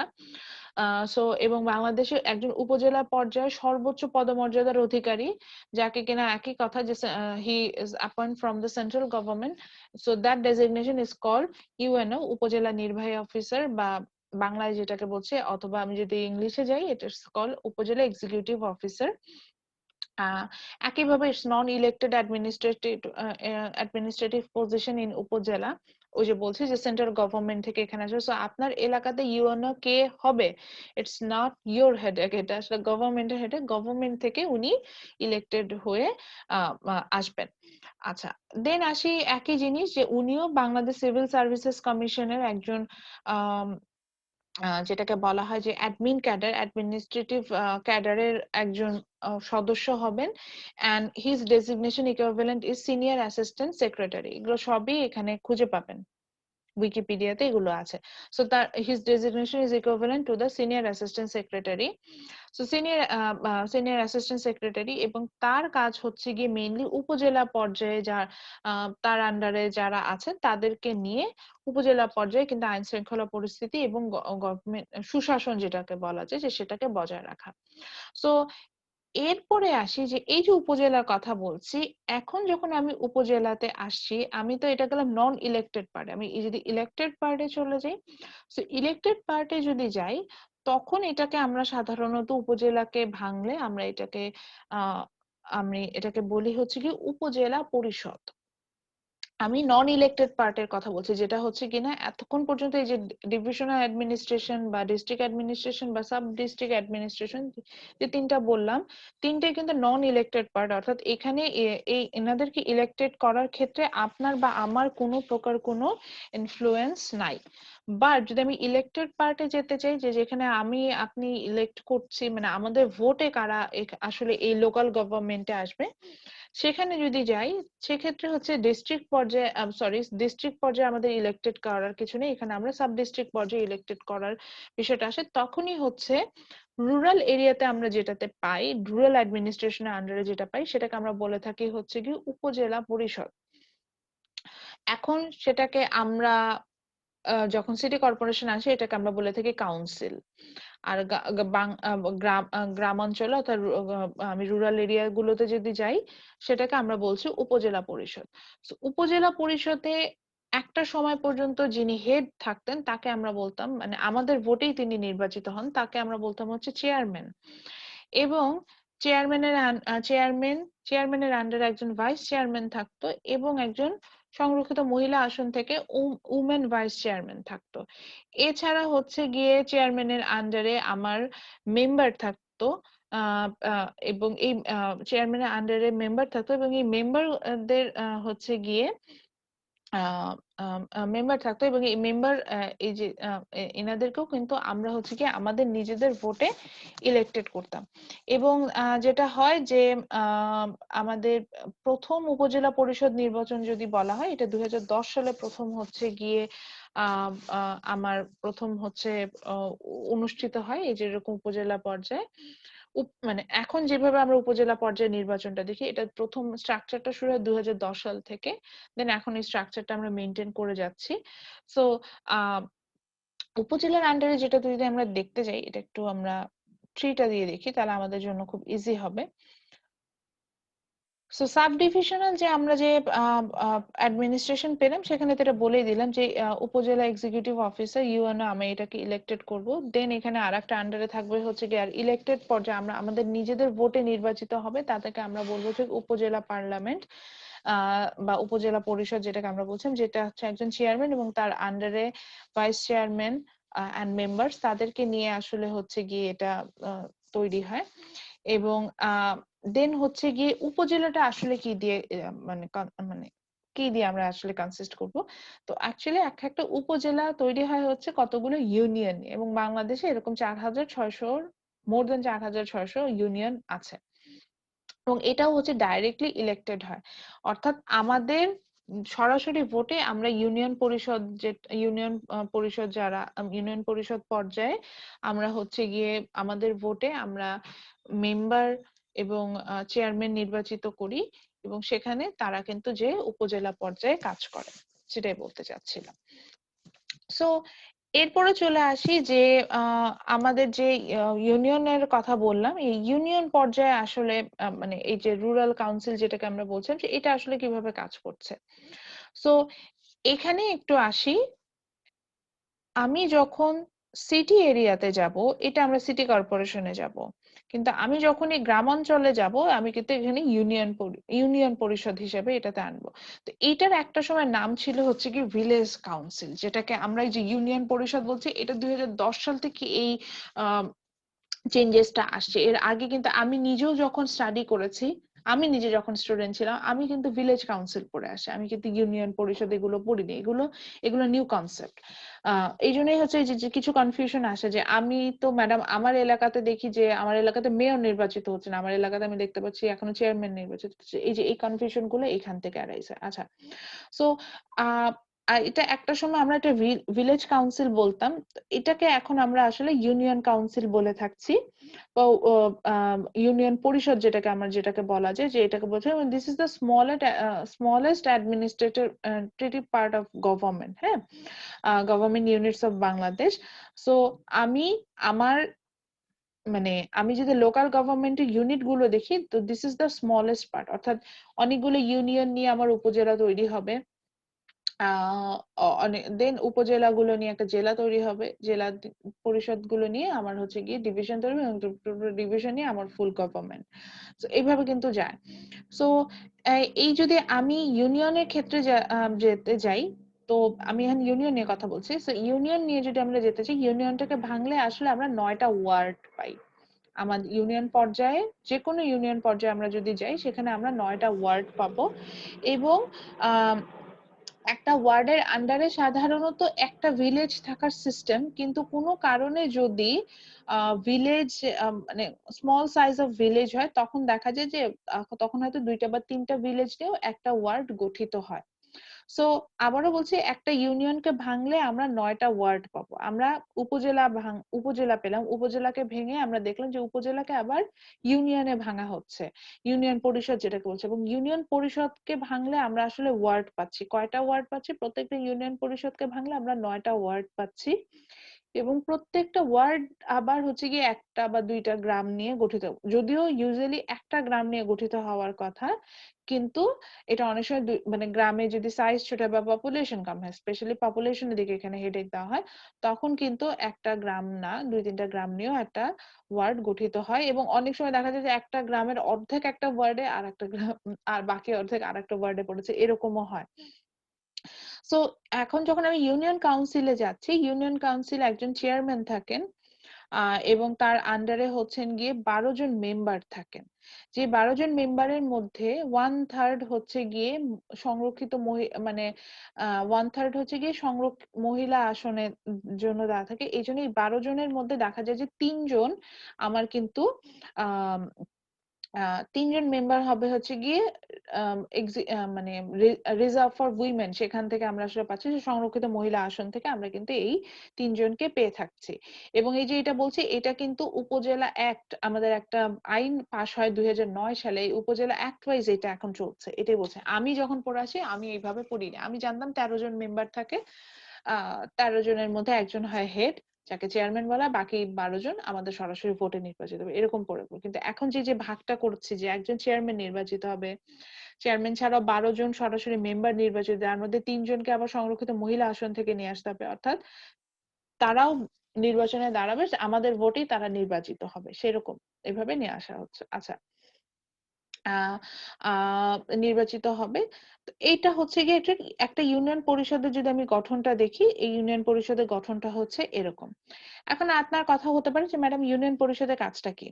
ইউনিয়ন পরিষদের কাজ হচ্ছে একদমই রুট পর্যায়ে, অর্থাৎ আমার গ্রামাঞ্চলে বা আমার যে ছোট যে এলাকাটা আমি যেখানে বলছি, সেখানে যে প্রাইমারি রেসপন্সিবিলিটি গুলো ছিল সেগুলো নিয়ে কাজ করা। So primary responsibility could be agriculture revolution, industrial work activities, community build up, okay. Then my relationship with the upazila commission or district commission, so a district council or divisional council আসলে সাধারণত তাদের এক্সেসটা থাকে না, তাদের সাধারণত union council, তাদের সাধারণত sub divisional council and divisional council পর্যন্ত এক্সেস থাকে। সো ইনারা ডিসি পর্যন্ত আসলে তাদের উপজেলা পর্যায়ে সুযোগ সুবিধা এগুলো হচ্ছে গিয়ে তুলে ধরে। এরপরে চলে যাই, এটা গেল হচ্ছে গিয়ে ভিলেজ এরিয়াতে, অর্থাৎ আমরা যদি রুরাল এরিয়া গুলো চিন্তা করে থাকি, সেখানে আমরা এখন আসলে ইউনিয়ন পরিষদ পাবো, এবং সেখানে আমরা এভাবে ইলেক্টেড আমরা দিতে। আমরা যদি টাউন কাউন্সিলে যে, আচ্ছা টাউন কাউন্সিলে এখানে একটু বলে নিই, এখানেই দুটো পার্ট আসবে, একটা হচ্ছে সিটি কর্পোরেশনের আন্ডারে আর একটা হচ্ছে সিটি কর্পোরেশন ছাড়া। তো আমরা প্রথমে আসলে টাউন কাউন্সিলের আন্ডারে যেটাকে দেখছি, যেগুলোকে আমরা মিউনিসিপাল বলে থাকছি, অর্থাৎ তারা হচ্ছে গিয়ে পৌরসভা, অর্থাৎ তারা সিটি কর্পোরেশনের আন্ডারে না। সেই ক্ষেত্রে আমরা সাধারণত লোকাল গভর্নমেন্ট স্ট্রাকচারটা কেমন হবে সেটা বুঝি। সো যদি এমন হয় যে আমার যে সিটি, আমি যে এলাকায় কাজ করছি, সিটি এরিয়ার পপুলেশন হচ্ছে 1 লাখ বা মোর দেন ইট, তখন হচ্ছে গিয়ে আমরা সেই এলাকাটা, অর্থাৎ সেই এলাকাটাকে আমরা আর গ্রামাঞ্চলের পর্যায়ে রাখি না, অর্থাৎ রুরাল এরিয়াতে আমরা না নিয়ে সেটাকে আমরা ধরে নিই যে সেটা হচ্ছে আরবান লোকাল বডির একটা পার্ট। আবারও যাচ্ছি যে 1 লক্ষের অধিক যদি পপুলেশন হয়ে যায় একটা মানে আমরা যে ইউনিয়ন পরিষদের কথা বলছিলাম, তখন সেটাকে আমরা সাধারণত পৌরসভাতে কনভার্ট করি। এটার অনেকগুলো নাম আছে, মিউনিসিপ্যালিটি বলা হয়, টাউন মিউনিসিপাল বলা হয়, বা মিউনিসিপাল কাউন্সিল বলা হচ্ছে, বা টাউন কাউন্সিল বলা হচ্ছে, বা ফাইনালি আমরা পৌরসভা বলে সবাই বুঝি, এটা বলা হচ্ছে। এবং সেটা সাধারণত পৌরসভাটা গঠিতই হয় হচ্ছে গিয়ে আপনার যখন দেখা যাচ্ছে যে ইউনিয়নটাই বড় হয়ে যাচ্ছে, মানে অর্থাৎ পপুলেশনটা বেশি হাই হয়ে যাচ্ছে, তখন সেটাকে আর ভিলেজ কাউন্সিলের আন্ডারে না নিয়ে এসে আমি টাউন কাউন্সিলের আন্ডারে নিয়ে আসছি। সো পৌরসভাতে যদি আমি পৌরসভা ওয়াইজ যদি আমি চিন্তা করি, তাহলে একইভাবে পৌরসভাকে আমি কতগুলো ওয়ার্ডে ভাগ করব, এবং ওয়ার্ডটা ভাগ করা হবে হচ্ছে according to its population density, পপুলেশনটার ঘনত্ব কিরকম সেই ওয়াইজ হচ্ছে আমি কতগুলো ওয়ার্ডে ভাগ করবো। সো এটা যেমন আমি গ্রাম মানে ইউনিয়ন পরিষদে যেটা দেখছিলাম, যে একটা ইউনিয়নকে নিলেই আমি সেটাকে হচ্ছে গিয়ে 9টা ওয়ার্ডে ভাগ করছি। এখানে আসলে আমরা স্পেসিফিক কয়টা ওয়ার্ডে ভাগ করবে এটার কোনো স্পেসিফিকেশন নাই। এখানে হচ্ছে গিয়ে আমরা দেখব যে অ্যাকর্ডিং টু দ্য পপুলেশন আমরা এই টাউন কাউন্সিলটা, মানে আমরা যে পৌরসভা আছে সেটাকে আমরা ভাগ করব, এবং প্রত্যেকটা ওয়ার্ড থেকে, এই যে ওয়ার্ডে ভাগ করবে, পৌরসভাকে কতগুলো ওয়ার্ডে ভাগ করবে, এবং প্রত্যেকটা ওয়ার্ড থেকে একজন রিপ্রেজেন্টেটিভ নির্বাচিত হবে। এই যে ইনার নামই হচ্ছেন কাউন্সিলর। ঠিক আছে, আবারও বুঝাচ্ছি, পৌরসভাকে আমরা যখন ভাগ করছি, পৌরসভাকে আমরা কতগুলো ওয়ার্ডে ভাগ করে নিই। তো এই যে প্রত্যেকটা ওয়ার্ড থেকে আমার সরাসরি ভোটে যিনি নির্বাচিত হচ্ছে, অবশ্যই এটা কিন্তু সিটি কাউন্সিলের আন্ডারে। এই যে যাদের কনফিউশন হচ্ছে, আমি আরো বুঝাচ্ছি, এটা শহরাঞ্চলের পর্যায়ে আসে। শহরাঞ্চলে আমি তখনই বলবো যখন পপুলেশন 1 লক্ষের অধিক চলে যাবে। যদিও এটার আন্ডারে কিন্তু বাংলাদেশের প্রচুর পৌরসভায়, যে বলতে পারেন যে ম্যাডাম কুড়িগ্রামের কথা বলছেন, কুড়িগ্রামেও কিন্তু পৌরসভা আছে। কেন পৌরসভা আছে এটাও কিন্তু বুঝলেন এখন, পপুলেশনটা যখন এই পর্যায়ে চলে যাচ্ছে, তো তখন সেটাকে আমরা রুরাল কাউন্সিলের আন্ডারে নিয়ে আসতে পারছেন, তখন সেটাকে মিউনিসিপাল কাউন্সিলের আন্ডারে নিয়ে আসতে হচ্ছে। সো আমি পৌরসভাটাকে যখনই নিলাম সেটাতে আমি ওয়ার্ডে ভাগ করলাম এবং প্রত্যেকটা ওয়ার্ড থেকে যাকে আমি ইলেক্টেড করলাম তাকে আমি কাউন্সিলর বলছি। এবং কাউন্সিলর হচ্ছে গিয়ে কাউন্সিলর আমার সরাসরি ভোটে নির্বাচিত হবে এবং আমি তাকে একবার নির্বাচিত করলে আমি হচ্ছে গিয়ে 5 বছরের জন্য তাকে নির্বাচিত করি। এখন আসি কাউন্সিলরের এই যে পৌরসভা পর্যায়ে যিনি নির্বাচিত হচ্ছেন অর্থাৎ একজন পৌরসভার যিনি হেড, আমার ভোটে আমি তো আমার ওয়ার্ডের যিনি হেড আমি তাকে কাউন্সিলর হিসেবে ইলেক্ট করলাম, কিন্তু আমার ওয়ার্ড গুলো মিলে একটা কি ক্রিয়েট করলো, একটা আমি যেটাকে বলছি মিউনিসিপাল বা পৌরসভা, সেই পৌরসভার যিনি হেড হবেন তার নাম হচ্ছেন গিয়ে মিউনিসিপাল কাউন্সিলর, অর আমি যাটাকে বলা হয় যে এখন যার নামটা আমি দিই সেটা নাম দিয়েছি হচ্ছে মেয়র। এবার বুঝতে পেরেছেন? এবার আসি যে যদি আমি আহ আমাদের যদি মেইন ডিস্ট্রিক্ট গুলোতে যাই, যেমন মেইন ডিস্ট্রিক্ট অনেকগুলো আছে, এখন যেমন ঢাকা একটা সময় মেইন ডিস্ট্রিক্ট ছিল, কিন্তু ঢাকাকেও আমরা এখন দুটো ভাগ করেছি, ঢাকা নর্থ, ঢাকা সাউথ, দেন চিটাগং আছে, রাজশাহী আছে, সিলেট আছে, দেন হচ্ছে কুমিল্লা আছে, গাজীপুর আছে। এগুলো হচ্ছে আমাদের কিছু মেজর সিটি। মেজর সিটি গুলোতে যখন আমরা আবার আমি যখন এদের লোকাল গভর্নমেন্ট স্ট্রাকচারটা দেখতে যাব, তাদের কিন্তু স্ট্রাকচারটা একটু ডিফারেন্ট, এবং সেক্ষেত্রে আমরা এগুলোকে আমরা সিটি কর্পোরেশনের আন্ডারে নিয়ে আসি, এবং সিটি কর্পোরেশনের আন্ডারে এখন পর্যন্ত আমাদের যে সিটিগুলো আছে এই যে এখানে সেগুলো মেনশন করা আছে, যে Dhaka north, south, Chittagong, Khulna, Sylhet, Rajshahi, Barisal, Rangpur, Comilla, Mymensingh and Gazipur. এরা হচ্ছে সিটি কর্পোরেশনের আন্ডারে। সিটি কর্পোরেশনের আন্ডারে আমরা কিন্তু ঠিক একইভাবে এটাকে আমরা পৌরসভা পর্যায়ে নিব, সেখানে মেয়র নির্বাচিত হবে, আবার পৌরসভাকে ওয়ার্ডে ভাগ করবো, সেখান থেকে কাউন্সিলর নির্বাচিত হবে। এগুলো সবই আমাদের নির্দিষ্ট ভোটে, কিন্তু এই ফুল সিটিটাতে একজন আবার সিটি পর্যায়ে একজন এক্সিকিউটিভ হেড থাকবেন, যাকে আমি বলবো হচ্ছে কি আমার সিটি মেয়র। যেমন ঢাকা সাউথ সিটি মেয়র আছে, ঢাকা নর্থ সিটি মেয়র আছে, চিটাগং সিটি মেয়র আছে, খুলনা সিটি মেয়র আছে। তাদেরকে আমরা 5 বছরের জন্য ইলেক্টেড করি। তাছাড়া হচ্ছে গিয়ে এখন এটা এখনো আমি এটা শিওর না এটা আসলে কিভাবে ওয়ার্ক করছে, সেটা হচ্ছে ময়মনসিংহ, দেন গোপালগঞ্জ, নারায়ণগঞ্জ, বগুড়া, সেখানে আমরা এগুলোকে আসলে আমরা মিউনিসিপালের আন্ডারে নিয়ে আসছি, because they are rapid growth cities. তাদের তারা খুব র্যাপিড বড় হচ্ছে, সো সেটাকে আমরা হচ্ছে গিয়ে মিউনিসিপালের আন্ডারে নিয়ে আসি, এবং তারাও অ্যাকচুয়ালি মানে তাদের অ্যাক্টিভিটিসটাও সিটি কর্পোরেশনের মতো করেই তাদের অ্যাক্টিভিটিসটা চলছে। সো পরবর্তীতে তাদেরকে আসলে সিটি কর্পোরেশন ইনকর্পোরেট করা হবে। সো তখন কিন্তু সেখানে অ্যাক্টিভিটিস গুলো মানে তাদের লোকাল গভর্নমেন্টের যদি আমি স্ট্রাকচারটা দেখতে চাই, তাহলে কিন্তু আমি যেভাবে বলে আসলাম ঠিক একইভাবে আমরা কিন্তু পাবো। সো একটু আগে আমাকে মনে হয় শাহরিয়ার প্রশ্ন করছিলেন যে ম্যাডাম আমার এলাকাতে আমি দেখেছি যে আমি মেয়র আমি ভোট দিচ্ছি। সো মেয়র আপনি তখনই ভোট দিচ্ছেন বিকজ আপনি সিটি কর্পোরেশন বা সিটি কাউন্সিলের আন্ডারে পড়ে গেছেন, বিকজ আপনার ডিস্ট্রিক্টটা হচ্ছে যে র্যাপিড গ্রোথ ডিস্ট্রিক্টের মধ্যে পড়ে যাচ্ছে। সো যখন এই ধরনের র্যাপিড গ্রোথ ডিস্ট্রিক্টের মধ্যে পড়ে যাবে, তখন কিন্তু সেখানে আমার ওই ইউনিয়ন পরিষদ থাকবে না, সেখানে চলে আসবে হচ্ছে মিউনিসিপাল, এবং মিউনিসিপালে আমি কাউন্সিলর, আমার ওয়ার্ড থেকে আমি কাউন্সিলর ইলেক্টেড করবো, এবং আমি আরেকটা ভোট দিব হচ্ছে গিয়ে মেয়র ইলেক্টেড করার জন্য, এবং সংরক্ষিত মহিলা আসনের জন্য আমি আরেকটা ভোট দিব। তিনটা কিন্তু আমি জি তিনজনকে ম্যাম। ইলেক্ট করতে পারবো।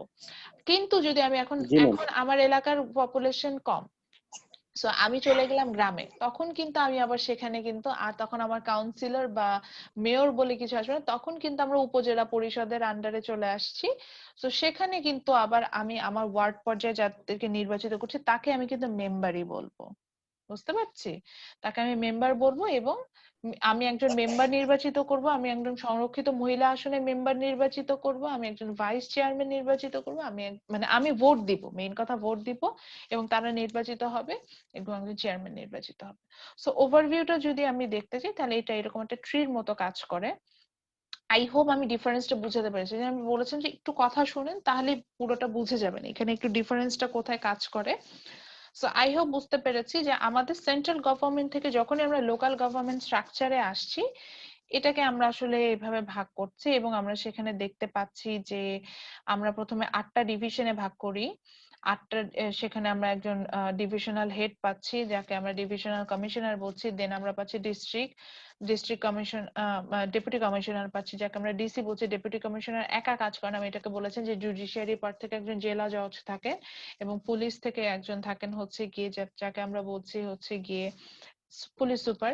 তারা মিলে সাধারণত জেলা পর্যায়ে সব কি রেসপন্সিবিলিটি গুলো ফুলফিল করে থাকে। দেন যদি আমি রুরাল অ্যাডমিনিস্ট্রেশনের আন্ডারে চলে, রুরাল অ্যাডমিনিস্ট্রেশন কখন যাবে এটা নিশ্চয়ই আমাদের কাছে ক্লিয়ার হয়েছে।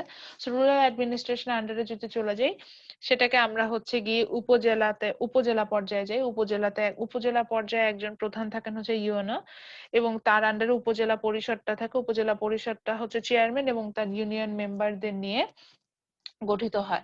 ইউনিয়নে থাকে হচ্ছে গিয়ে যখনই আমরা উপজেলাতে যাই, উপজেলাকে আমরা কতগুলো ইউনিয়ন পরিষদে ভাঙছি। I am talking about the rural administration.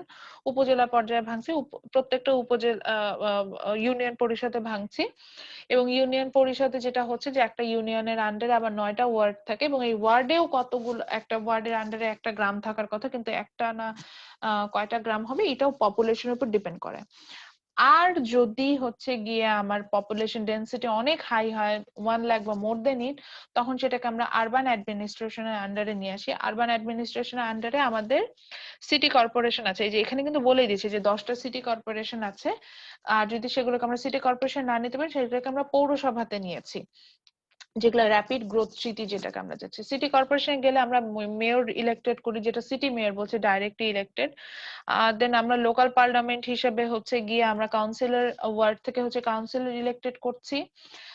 তাছাড়া হচ্ছে কি সংরক্ষিত মহিলা আসনের 3জন সদস্যকে নির্বাচিত করছি। আর যদি পৌরসভাতে যাই, সিস্টেমটা অনেকটা এরকমের। সো এখান থেকে কারো কোনো কোশ্চেন আছে কিনা?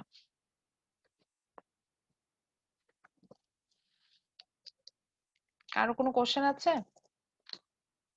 আচ্ছা, আমি তাহলে একটু অ্যাটেন্ডেন্স নিতে থাকি। অ্যাটেন্ডেন্স নিতে নিতে কারোর যদি কোনো কোশ্চেন থাকে আমাকে করতে পারেন, আমি সেটার অ্যান্সার দেওয়ার চেষ্টা করব।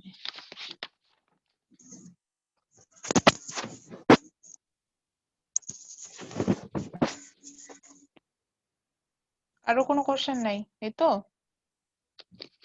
ম্যাম কমিশনার সম্পর্কে একটু জানতে চেয়েছিলাম, মানে কমিশনার হচ্ছে গিয়ে আমি যেটা বললাম যে আপনি যদি পৌরসভার আন্ডারে থাকেন তখন হচ্ছে গিয়ে আহ আপনি মানে আপনি যদি মানে আমি যেটাকে বলতে চাচ্ছিলাম যে আপনার এলাকার হচ্ছে জনসংখ্যার ঘনত্ব অনেক বেশি, so তখন যদি আপনি আপনি তখন ওই যে বললাম যে কি বলতে চাচ্ছিলাম, আচ্ছা, তখন আপনি আরবান অ্যাডমিনিস্ট্রেশনের পার্টে পড়ে যাবেন এবং আরবান অ্যাডমিনিস্ট্রেশনের পার্টে পড়ে গেলে তখন আপনার যে পরিষদ যেটাকে হচ্ছে সেটাকে আমরা বলে থাকি হচ্ছে সিটি কর্পোরেশন বা পৌরসভা। সিটি কর্পোরেশন বা পৌরসভা আপনি যেখানেই থাকেন না কেন, এই পৌরসভা বা সিটি কর্পোরেশনকে আমরা অনেক যেমন 8টা সিটি কর্পোরেশন আছে বা 314টি পৌরসভা আছে বাংলাদেশে, তো এক একটা পৌরসভাকে আবার আমি কতগুলো ওয়ার্ডে ভাগ করতে পারি। তো প্রত্যেকটা ওয়ার্ড থেকে যে কি এক্সিকিউটিভ পার্সন ইলেক্টেড হয় তাকে আমরা কাউন্সিলর বলে থাকি। আর ওই পৌরসভার যে কি এক্সিকিউটিভ পার্সন হয় তাকে আমরা মেয়র বলে থাকি। আর সিটি কর্পোরেশন হলে মেয়র তো ওটা হচ্ছে মেয়র হচ্ছে আমার পৌরসভার মেয়র। আর সিটি কর্পোরেশন হলে ফুল সিটির আবার একজন সিটি মেয়র থাকেন, এটাই। আচ্ছা, Naushin Tabassum Orthi. Yes, ma'am. Mahmuda Khatun. Yes, ma'am. Puja Dutta. Ma'am ওর নেট প্রবলেম হয়েছে। Rakibul Hasan. Yes ma'am. Shahjahan Tipu. Al Muktadir. Asif Ahmed. Tauhid Ahmed Oshi. Tasawar Ahmed. Yes, ma'am. Saiful Islam Sagar. Yes ma'am. Sayeba Tasnim Tanim. Jamiul Islam. Abdullah Al Mamun. Mahbuba Tabassum. Present, ma'am.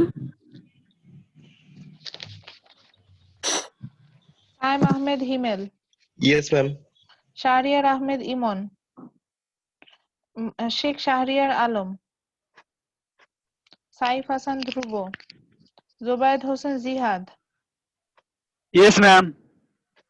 Afia Farzana, Yes, Tania Bhuiyan Lucky, Moumita Islam, Present, ma'am. Zahid Hossain, Zahidul Islam Zidane,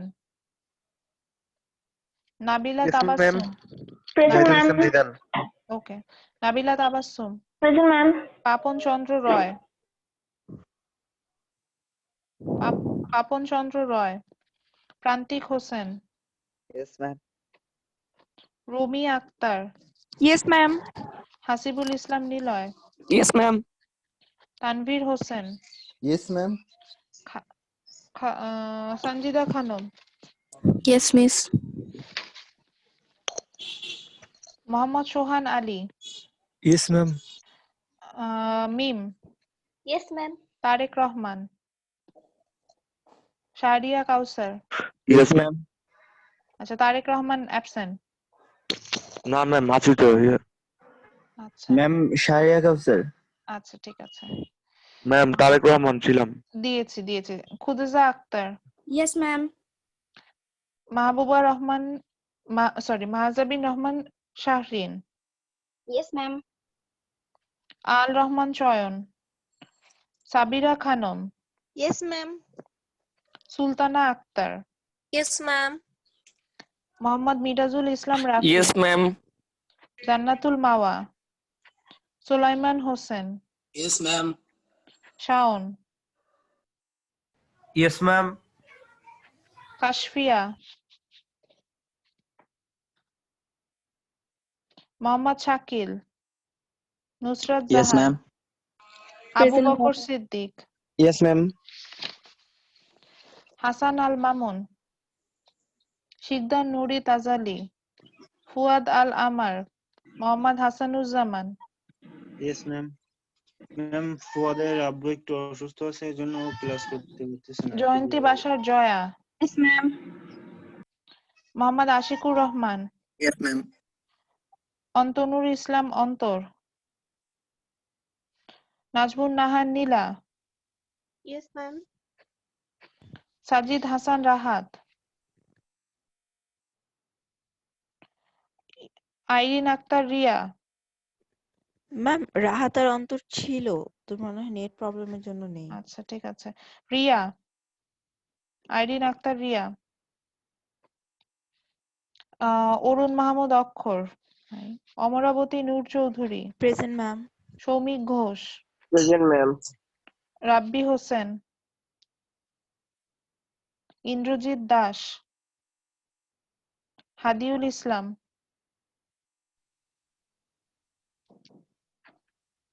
okay Masudul Islam. Okay, thank you everyone.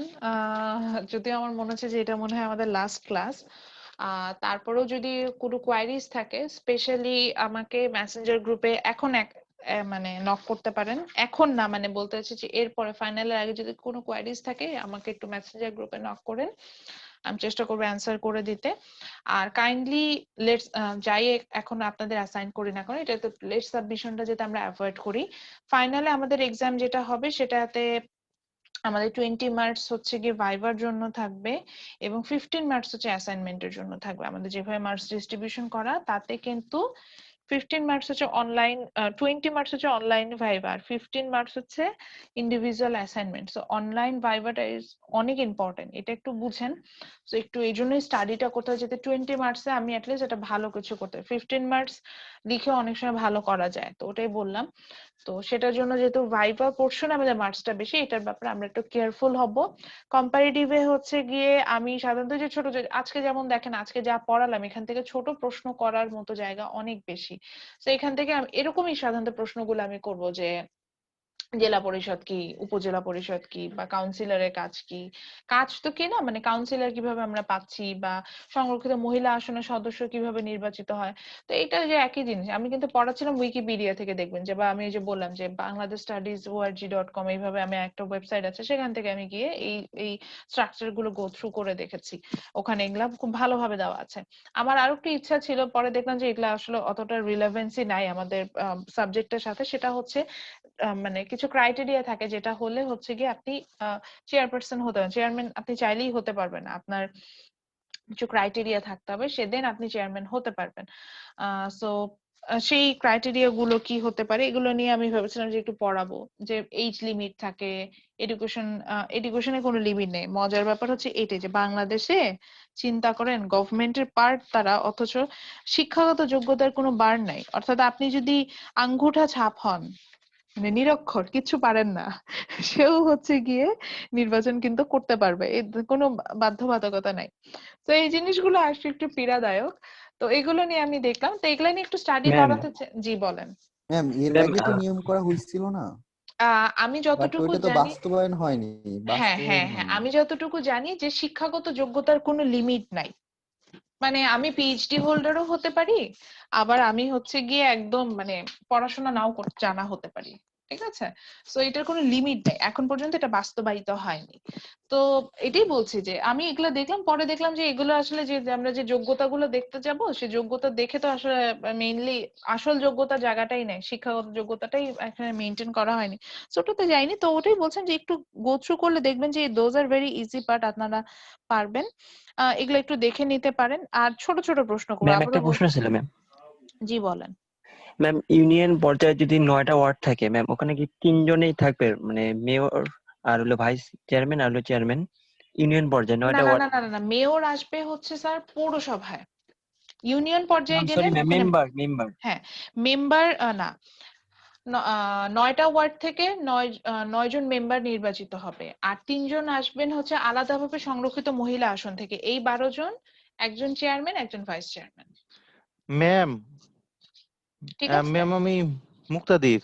মুক্তদের attendance দিয়েছি। ও সো ম্যাম এইভাবে আরেকটু এইভাবে ম্যাম ক্লিয়ার হয়নি ম্যাম।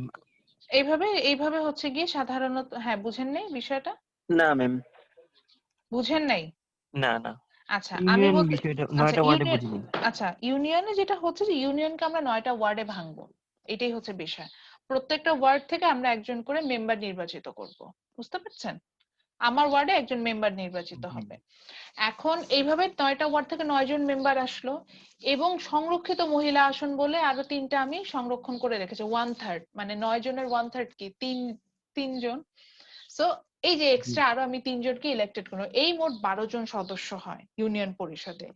এছাড়া একটা পজিশন থেকে চেয়ারম্যান, আর একটা পজিশন থেকে ভাইস চেয়ারম্যান। ভাইস চেয়ারম্যানের ব্যাপারে আমার একটু কনফিউশন আছে, যে ভাইস চেয়ারম্যান সরাসরি নির্বাচিত হয় নাকি ওই যে যে 12 জন উপজেলা, মানে আমি যে মেম্বার নির্বাচিত করলাম 3জন মহিলা আসন থেকে আর 9জন হচ্ছে মেম্বার থেকে, এই এনাদের মধ্যে হচ্ছে গিয়ে আমরা পাই। এটাকে আমি একটু কনফিউশন, আমি এটা ক্লিয়ার না। আর মেয়রের কথা যেটা বলেন, এই মেয়রটাই যখন আমি যখন পৌরসভাতে চলে আসব, তখন হচ্ছে ওয়ার্ড পর্যায়ে আমি যাকে নির্বাচিত করছি তাকে আমরা বলে থাকি কাউন্সিলর, এবং আমার পৌরসভা থেকে যিনি অ্যাজ এ কি পার্সন ইলেক্টেড হবেন তাকে আমরা বলবো হচ্ছে মেয়র। ঠিক আছে, জি ম্যাম, আচ্ছা ঠিক আছে। আমি বুঝতে পেরেছি, আমি জাস্ট কেবল বলিয়েছি, তো এটা অবশ্যই একটু টাইম লাগবে আপনার মানে জিনিসটা গো থ্রু করে বুঝে নিতে। তো আপনি একটু দেখেন, দেখে তারপর আমি বললাম যে যদি না বুঝেন আমাকে একটু বলেন, আমি তাহলে কিছু লিংক আপনাদের সাথে হয়তো শেয়ার পরে করে দিব। কিন্তু এটা ওই যে ওপেন অ্যাক্সেস, আপনারা এগুলার অনেক ইনফরমেশন পাবেন, সেখান থেকে হচ্ছে গিয়ে আপনি যাবেন। ওকে, থ্যাংক ইউ এভরিওয়ান। ম্যাম এটা বলবো যে, আমাদের হ্যাঁ বলেন। আমার আসলে আপনার আরেকটা ক্লাস ক্লাস করে আছে, অনেক ভালো হ্যাঁ লেগেছে। আরেকটা ক্লাস আমার এখন আরেকটা শুরু হয়ে যাবে, তো তার আগে আসলে আপনাদেরটা শেষ করে দিতে চাচ্ছি অফিসিয়াল। আমার মনে হচ্ছে যেটা মনে মেবি আমাদের লাস্ট ক্লাস, যদি জি ম্যাম। লাস্ট ক্লাস হয় তাহলে আমি হয়তো চেষ্টা করবো আপনাদের সাথে একদিন ওই যে কি বলা যায় মিট করার, অনলাইন মিট করার কোনো ওয়ে আছে কিনা, হয়তো আমি জি সেটা ম্যাম, চেষ্টা, এটা হলে আমরা খুশি হতাম। একটা আমি চেষ্টা করব। তো সেটা আমাদের এক্সাম শেষে আমরা একটু মাথা টাথা ঠান্ডা করি, তারপর হয়তো একদিন অনলাইন মিটিং এ আমরা আসলাম, যে জাস্ট কি বলা যায় গ্রিটিংস টাইপের, যে কথা বলা হলো হাই হ্যালো টাইপস এর, সেটা করাই যায়। অ্যান্ড হয়তো আমি মাঝে মাঝে একটু বকাঝকা দিয়েছি, I am sorry for that. এটা এটা নিয়ে মন খারাপ করার কিছু নাই। মনে রাখবেন যে বকাঝকাটা তখনই করি যেটা আপনার জন্য দরকার, ওইটুকু জায়গায় একটু বকাঝকা করি, এটুকু না করলেই না। অ্যান্ড ইনশাল্লাহ আপনাদের সাথে আরো কোর্স পাবো, এটা জাস্ট 201 ব্যাচের সাথে আমি আসলে সেভাবে কোর্স পাইনি, এটা আমার ফার্স্ট কোর্স ছিল। আই হোপ আরো কিছু কোর্স আপনাদের সাথে আমি আপকামিং সেমিস্টার গুলোতে, if I am in green, যদি আল্লাহ আমাকে এখানে রাখেন, আমার রিজিক এখানে থাকে, আমি এখানে থাকি, ইনশাল্লাহ আপনাদের সাথে আরো কিছু কোর্সেস পাবো। এন্ড অবভিয়াসলি আপনারা আমার জন্য অনেক কোঅপারেটিভ ছিলেন। কম্পারেটিভ গভর্নমেন্ট অফলাইনে আমার জন্য অনেক স্টুডেন্ট নিয়ে ক্লাস নেওয়া কোনো ডিফিকাল্ট বিষয় না, কারণ আমার ক্লাস অ্যাক্টিভিটিস অনেক বেশি ছিল। এটা অনলাইনে এসে আমার একটু প্রবলেম হয়েছে, কিন্তু আপনারা আমার ব্যাপারে খুব কোঅপারেটিভ ছিলেন বিধায় আমি এতজন স্টুডেন্ট নিয়ে 67, this is the highest number of student in this semester in a single section. So এতজন স্টুডেন্ট নিয়েও আমি একটা কোর্স খুব ইজিলি কন্টিনিউ করতে পারছি, শুধুমাত্র আপনাদের কোঅপারেশনটা আছে বলে। সো আমি আপনাদের কাছে অনেক গ্রেটফুল যে আপনারা আমাকে এই কোঅপারেশনটা দিয়েছেন, এক্সাম টাইম দিয়েছি প্রপারলি দিয়েছেন, অ্যাসাইনমেন্ট দিয়েছি সেগুলো সাবমিট করেছেন, প্রেজেন্টেশন যেভাবে বলেছি সেভাবে, আমার কাছে অনেকগুলোই প্রেজেন্টেশন আসে, বেশ ভালো ভিডিও প্রেজেন্টেশন মেক করে আমাকে পাঠিয়েছে, সেগুলো আমি কিন্তু পাচ্ছি। তো এইগুলো আপনাদের কোঅপারেশন, আপনারা এই কোঅপারেশন গুলো আমাকে না দিলে আসলে আমি এই এই কোর্সটা এত সাকসেসফুলি কমপ্লিট করতে পারতাম না। সো এটা আরো ভালো হতো যদি আমি এটা শশে বুঝি ক্লাস সাইজটা একটু ছোট হলে আর একটু ভালো হতো, বাট আদারওয়াইজ আমি আপনাদের সাথে ক্লাসটা অনেক এনজয় করেছি। সো হোপফুলি ইনশাল্লাহ আবার দেখা হবে, আর আমরা চেষ্টা করবো যে আমরা একটা অনলাইন মিটিং যদি ইনশাল্লাহ করতে পারি, সেই সময় আমাদের দেখা হবে। সবাই ভালো থাকবেন, নেক্সট ক্লাস যদি থাকে তাহলে আসসালামু ইনশাল্লাহ আলাইকুম দেখা হবে। ওয়ালাইকুম আসসালাম। জি ম্যাম, আপনিও ভালো থাকেন। ওকে, আসসালামু আলাইকুম ম্যাম। Assalamu alaikum, ওয়ালাইকুম miss. আসসালাম। Take care, miss. Khuda Hafiz.